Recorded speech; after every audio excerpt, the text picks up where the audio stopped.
Detail చూద్దాం. CM Revanth Reddy BRS working president KTR మధ్య chit chat వారి పీక్స్ కు చేరుకుంది. ఒకరిపై ఒకరు విమర్శనాస్త్రాలు సంధించుకున్నారు. రాష్ట్రంలో దర్యాప్తు జరుగుతున్న పలు కేసులను ఈడీ తీసుకుందన్నారు రేవంత్ రెడ్డి. ప్రతిపక్ష నేతగా కేసీఆర్ ఢిల్లీకి వెళ్లవచ్చు, రాష్ట్రం కోసం ఆయన పనిచేస్తానంటే ఎవరు అడ్డుకోరన్నారు. గతంలో డ్రగ్స్ కేసులో హైకోర్టు నుంచి స్టే తెచ్చుకుంది తాను కాదన్నారు రేవంత్ రెడ్డి. ఛాలెంజ్ చేయడం, కోర్టుకెళ్లి స్టే తెచ్చుకోవడం కేటీఆర్ కు అలవాటేనన్నారు. గతంలో వైట్ ఛాలెంజ్ విసిరితే పారిపోయారన్నారు. డ్రగ్స్ తీసుకున్న వారితో తానే మాట్లాడతానన్నారు.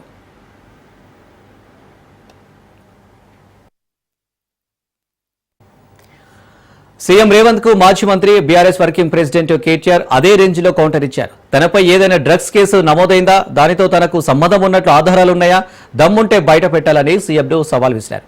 సీఎం రేవంత్ రెడ్డి తనపై అసత్య ఆరోపణలు చేశారని ఫైర్ అయ్యారు. తన ముందు నిలబడే ధైర్యం లేక చిట్చాట్లు చేస్తున్నారని విమర్శించారు. ఇలా వ్యక్తిత్వ హననానికి పాల్పడడం సీఎంకు కొత్త కదన్నారు. రేవంత్ రెడ్డిని కోర్టుకు లాగుతానని హెచ్చరించారు. తప్పుడు ఆరోపణలకు మూల్యం చెల్లించుకోక తప్పదన్నారు.